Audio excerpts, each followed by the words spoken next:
Hello everyone, my name is Aleksandra and I'm here with my colleague Ewa. We are both intellectual property lawyers and we are here today to talk to you about trademarks and why it is important to protect them in the video games world. We will give you some basic information about trademarks. We will tell you which marks are strong and which are weak for your game, and we will walk you through the main rules of trademark registration.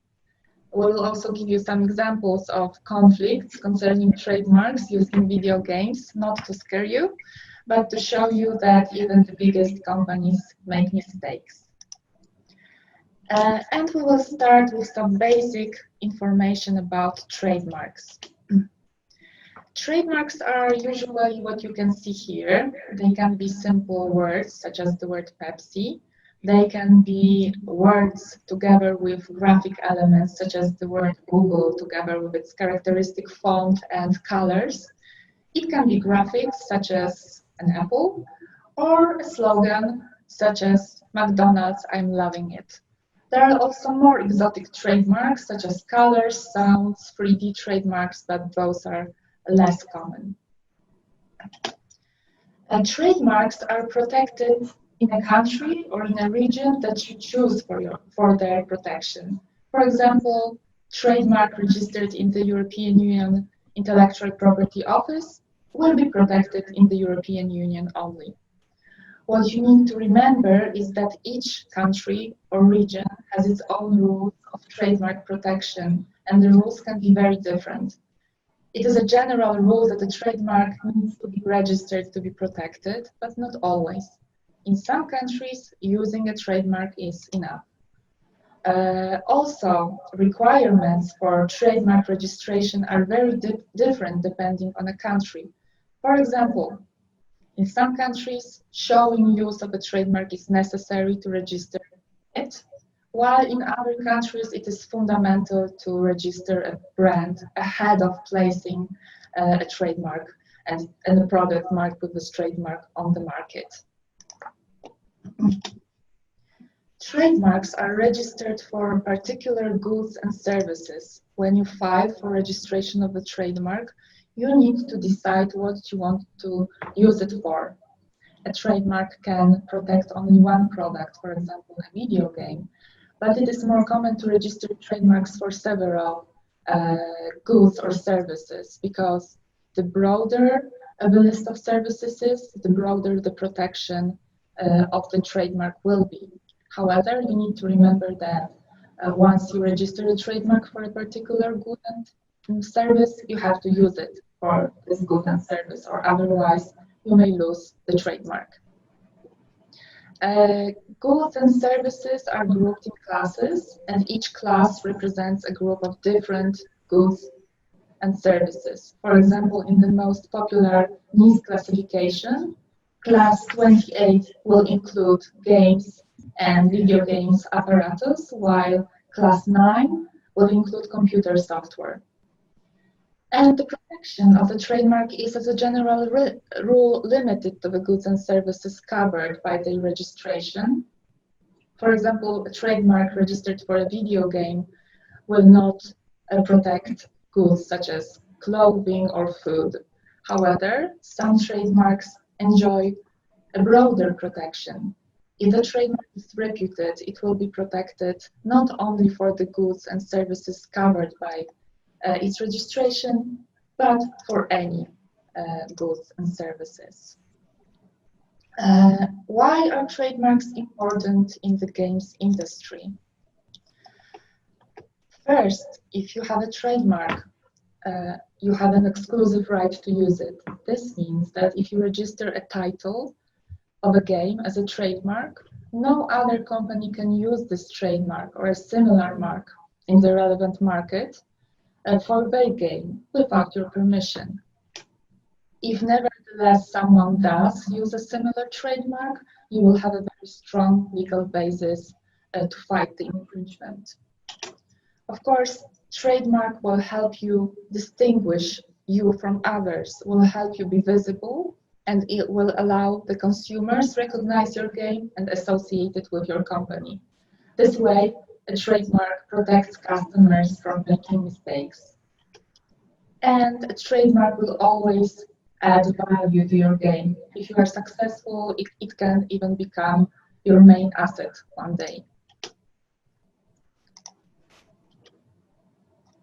And finally, the trademark will help you make profit. One day you may think of licensing the trademark or selling it. You may think of using the trademark not only exactly for your game, but also for products such as toys, clothes, or others to promote your game. And now I give you Eva.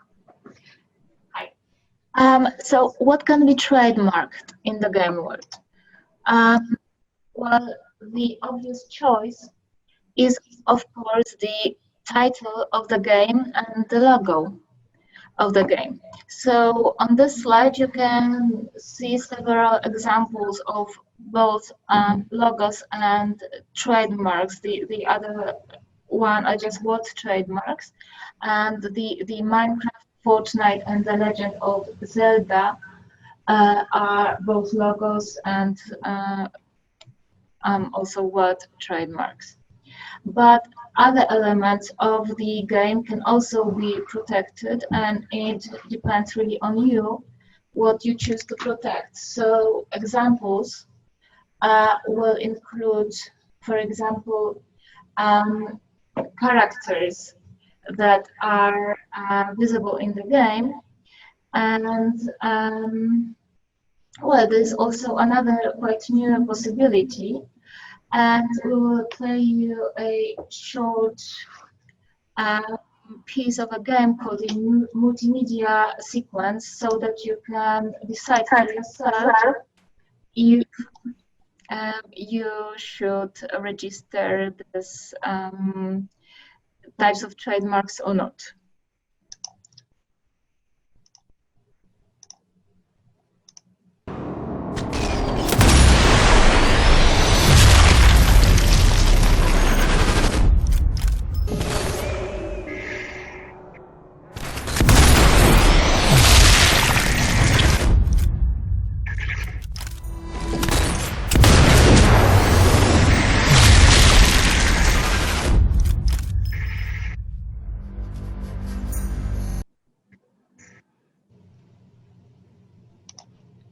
Right, so as you could see, this was quite a long sequence, and this particular was something called an X-ray kill cam, taken from the Sniper Elite series. And well, technically or legally, you can register this type of trademark, but you should really carefully consider whether this type of trademark of this length can really be used as a trademark to distinguish your game in the marketplace or not. And this particular trademark is waiting for registration for over 3 years now, and has not been registered, which means that the authorities also have doubts on whether or not it can actually serve as a trademark. And now I give the floor to Ola. How to choose the right trademark for your game. The first rule is that you have to think about it at the very beginning. As soon as you come up with the trademark and you decide that there is no reason to keep it confidential anymore, you should think about registering the trademark. Because otherwise you risk a situation in which someone else files for registration of the same mark, and you may be deprived of your right to use it and to register it, or you may need to be prepared for a fight. The rule is that the first person registers the trademark, the first person that registers the trademark has the right of priority and can use it. The examples that you can see here are 2 games that are not on the market yet, but the trademarks concerning those games are already there. Cyberpunk has been registered for years now, and The Witcher Monster Slayer was filed for registration last month. Another rule is that you have to be creative when you think about the name for your game. The more creative you are, the stronger the trademark will be. The strongest trademarks are those which are fanciful, which means that they consist of the word that does not have any meaning different than the one that the company who invented them decided that they will have, and that those marks are, for example, Xbox or Tetris.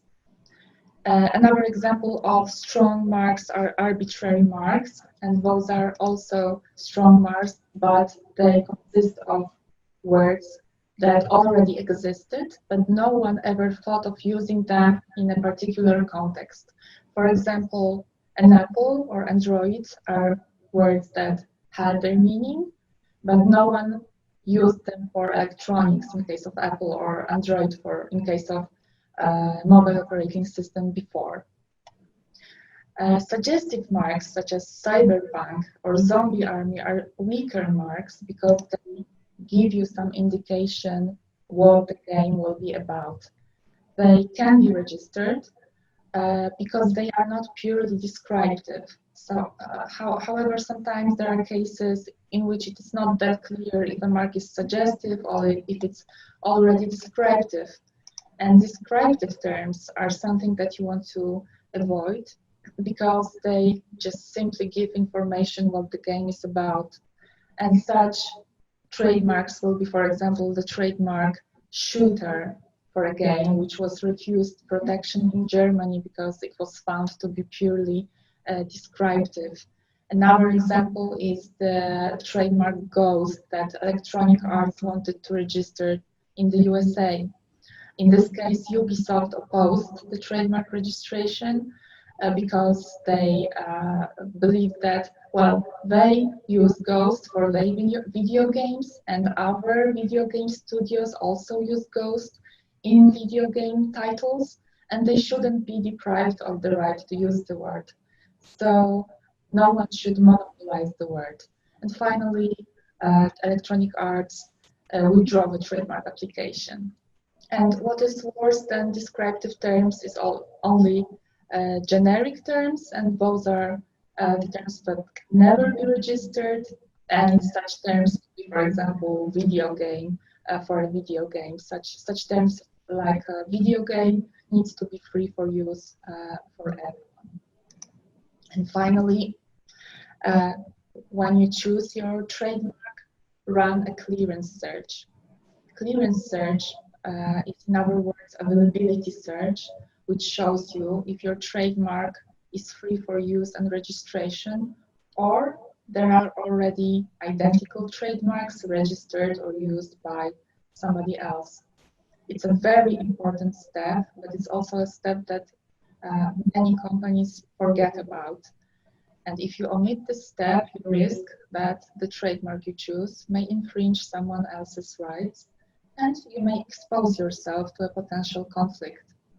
And this can be a very costly mistake because the owner of a prior mark may stop you from using this mark and may even claim damages.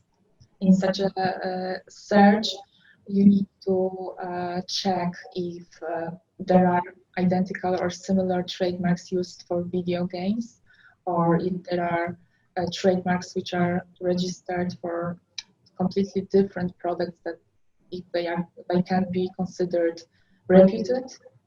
You have to check if trademark may have a meaning in a different language. For example, it can have an offensive meaning. And finally, you need to check if the mark will be found registerable in a country of your choice, or for example, it will probably refuse registration because it's descriptive. There are a few things, results of the clearance search that are possible. In the worst case scenario, you will find out that the mark you have chosen is already registered. In such a case, you have two options. You can think of a different one, which is of course the easiest solution, provided that you haven't started using the trademark yet and you haven't invested in its promotion. If you really want to keep the trademark because you have already promoted it, for example, you may think about talking to the owner of the prior mark and find an agreement. You may think of purchasing the prior mark, licensing it, or signing a coexistence agreement in which you and the prior trademark owner will decide how to use your trademarks, in which territories, for what products, so that your clients are not confused. This is, however, a solution that will probably cost you some money depending on the strength of the prior mark. Another possible outcome of the clearance search is that there are no identical marks, but there are similar marks. What you have to do then is analyze the scope of their protection. It may be the case that the marks are protected for different goods and that they are not reputed, in which case they will not be problematic. However, if they are registered for identical goods or similar goods, you need to analyze the similarity between the trademarks and decide if the similarity is high enough to confuse your clients. If so, once again, think of choosing a different trademark. And finally, in the best case scenario, the search will show you that the mark you have chosen is free for registration, in which case, go ahead, register and use it. And now a few cases in which you can see that big companies have made mistakes in the past and it could cost them a lot.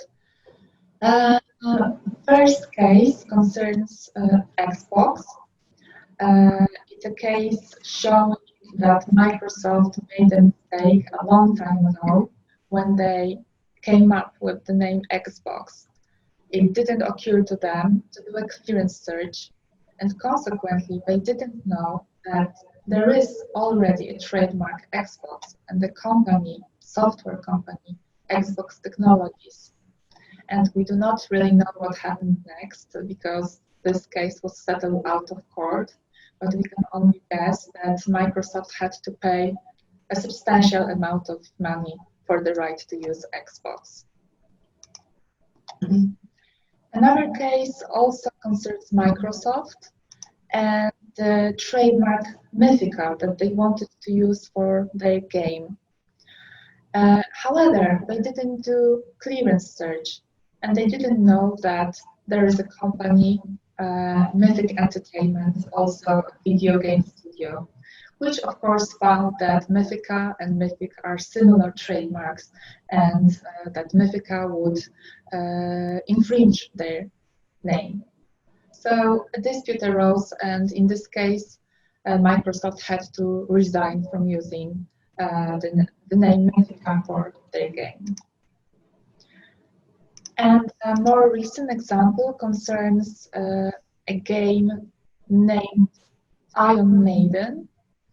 3D Realms wanted to use this name and to register it, but the band Iron Maiden opposed. They claimed that the names are confusingly similar and that their fans may be misled that the game is about the band. Finally, 3D Realms changed the title of the game to Iron Fury.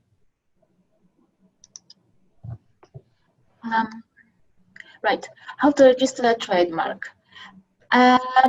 You've now chosen the trademark, you've now run the clearance search, but how to register the trademark means choosing the right territory. And first, you need to think of the territories actually before running the clearance or the availability search, because you need to check whether this trademark that you thought of is available for registration in all those territories which will be relevant for you. And you have to rethink what territories are relevant for you. Maybe this will be a purely European game, or maybe it will be meant solely for the Asian market. If you do not see any restrictions and see a great future for the trademark independent on the territory, then you still need to choose the territories that are the most relevant for you, and because of the costs of trademark protection, about which we will tell you in a moment. And one factor to consider would be looking into the territories or the jurisdictions that generate the highest revenues in the video game industry. And those territories would be currently China, the USA, Japan, South Korea, the European Union, and Canada. So if you have no other indication, you would be well advised to actually register your trademark in those territories. And also be mindful that some of them do not use the Latin alphabet. So you need to think about a transliteration into the alphabet or the sign language used in the relevant territories, and you would be well advised to seek local counseling in choosing the right transliteration, because some of those territories, such as China, are well known for hijacking the transliterations of various famous trademarks and gaining profits from them.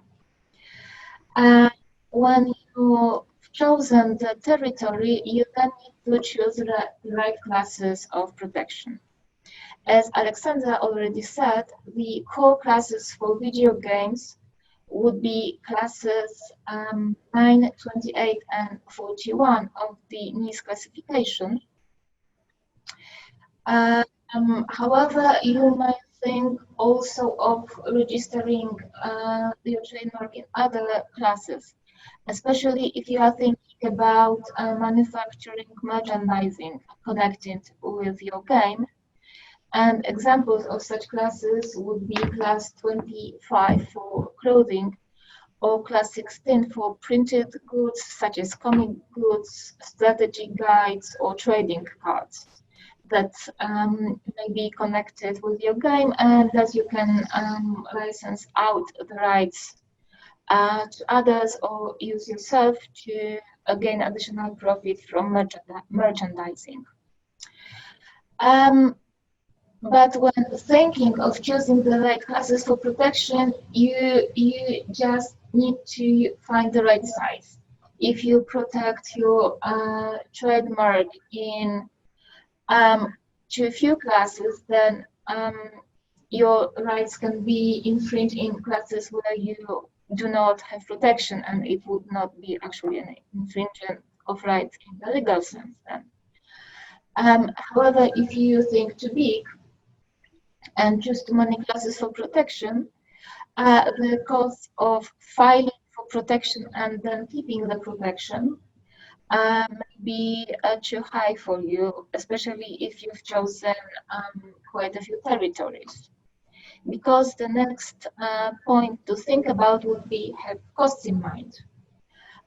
You pay for the trademark not only when you pick the trademark and you run the clearance search and maybe have the graphics for your logo drafted, but you also pay for trademark registration and for keeping the registration alive. And the costs of registration vary in various territories. One example to take would be the protection in the European Union, which gives you the protection in all the member states which are still currently 28.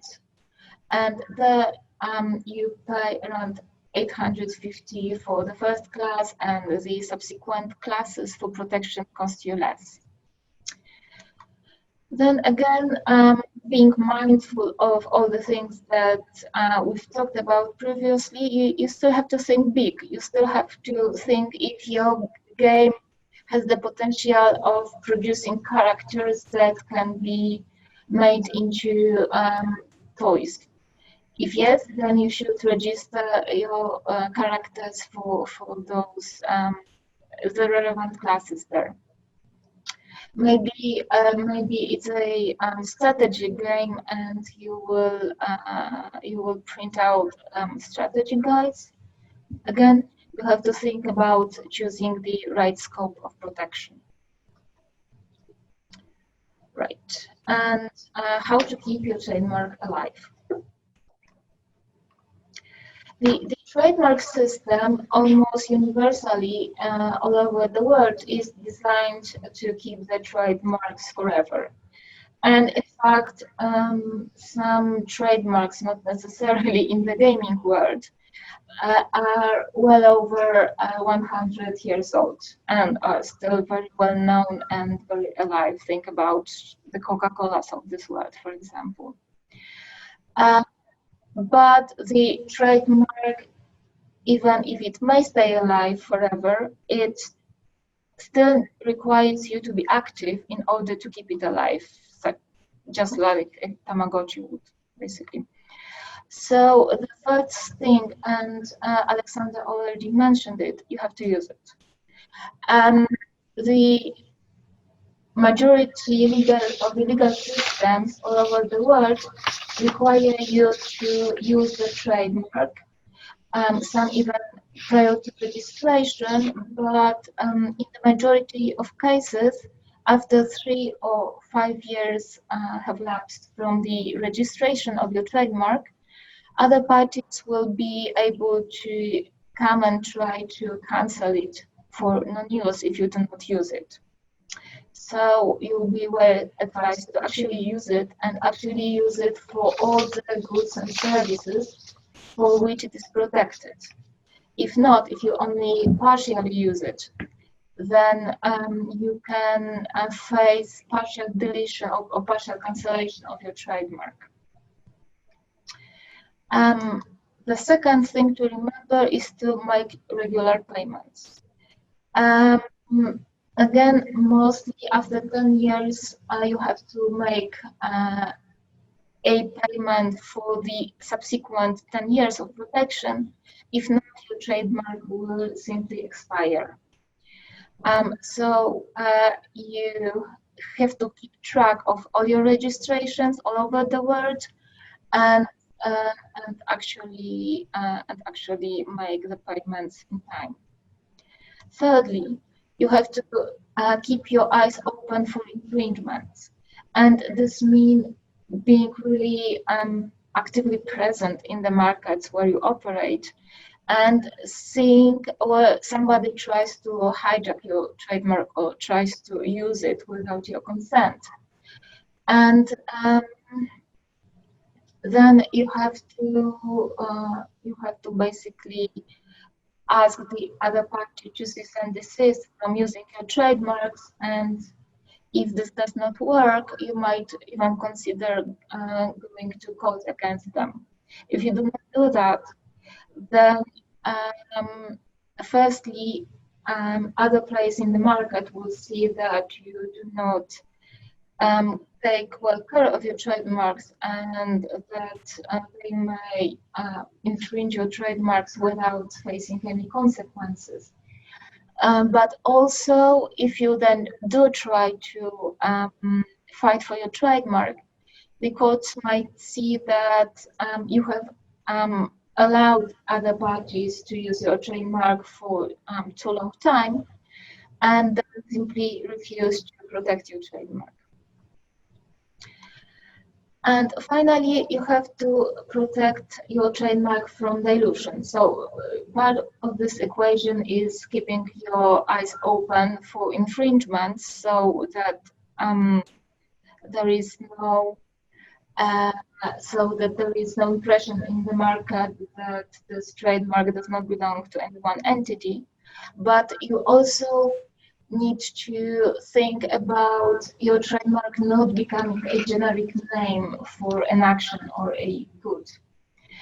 And you may, of course, think that it's cool that your trademark has become a household item and that everybody uses it. But if they do, if they use Google instead of just searching on the internet, independent of whether or not they are actually using the Google search engine, then the Google mark may in time become a generic term for just searching on the internet and will no longer be associated with one particular company, namely Google, and which is not what you want for your trademark, certainly. And there are examples from the past that you may see for yourself that trademark dilution is a real danger, and genericization of your trademark is also one. And think, for example, of an escalator, which means an elevator or a lift, which was at one time a protected trademark, but then became diluted, and nobody even remembers who it was protected for. And that's what you need to do, basically, to keep your trademark alive. Right. You have your own trademark and do not want the others to use your trademark in an infringing ways. But what if you yourself want to use the trademarks of others? Do you need a license to do that? Well, the answer is twofold. In some scenarios you do, in some scenarios you do not. And the rule of thumb would be that if you use the third-party trademarks, that is, trademarks that are registered for other trademark market players, to increase your profits, then yes, you do need a license. However, if the third-party trademarks are just a part of the landscape, then no license is required. So coming back to the cases where you certainly do need a license, those would be the examples of when you use the third-party trademark to market your game. So you place it in advertising for the game in order to attract customers to actually purchase your game. Or another example would be if your game allows players to make micro purchases with real money of in-game objects that bear trademarks of third parties.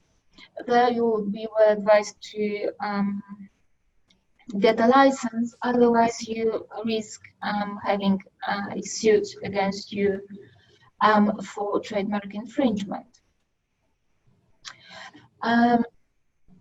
Other scenarios would include those types of situations when you just use the trademarks of third parties as a part of the landscape to create a greater sense of realism for your game.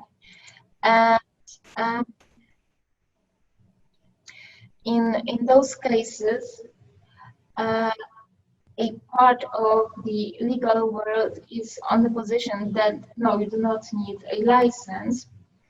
And there were some cases in recent years involving the use of real-life weaponry, such as Bell helicopter or Humvee military vehicles, where the courts in the United States said, or there was an agreement reached between the involved parties, that no license is required. And the reason for that is that a video game as any kind of artistic expression is allowed to depict the real world just as it is. So if you have a war game and you use the real life warfare there, you should be allowed to do that. And in fact, Electronic Arts made a decision 7 years ago to stop paying licenses for the use of trademark goods in their games. However, other studios are much more cautious, and in fact, instead of using real-life trademarks in their in-game for the in-game objects, they simply invent brands just to be used in the game, so to be on the safe side. So the decision is, of course, yours, and your appetite for risk will be decisive here. But what you need to watch out for, absolutely, would be the real-life objects that have been registered for video games. And those mostly involve weaponry, such as the AK-47 that you can see on this screen. When you do have such a registration, you absolutely need to pay a license or avoid using those types of weaponry in your game and just use some fictitious weaponry or the weaponry that has no trademark rights in the video game classes. Thank you very much. This is all from us for today. If you have any questions, please ask them now, or you can email us to the addresses that you can see here. Thank you. Thank you so much.